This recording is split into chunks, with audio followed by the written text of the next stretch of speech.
qoy görək Sürəya nə deyir. Amma mən onu tək vurmamışam. Gözlə bir dəqiqə. Ana nə deyir? Anaya ver mikrofonu birdən zəhmət olmasa. Sağ qurban olum ay Zaur. Deyir qaynanamdan narazıyam. Qaynanam buna nə qayırıb. Beni onu başa salsın. Deyir ki, qaynanam yaşayırdı o birisi oğlunun evində.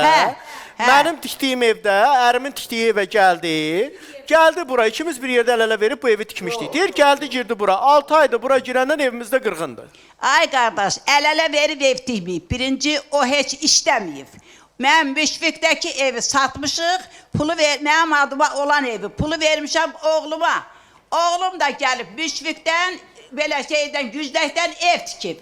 Ev tikəndən sonra bu özünü öldürdü ki, ay sən öləndən sonra bu evi mənim əlimdən alacaqlar, sənin 3 uşağın var, o da gəldi, bu da gəldi. Hamlet də da evin sənəti hazır döydü.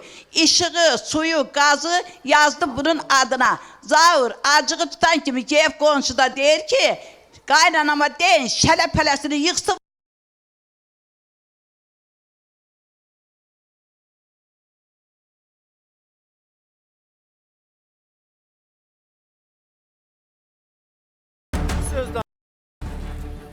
Yaxşı danış, yaxşı danış. O pis Cəmaatın yanında sözlərdir. gedib yatırsan. Gəl evimizdə yat.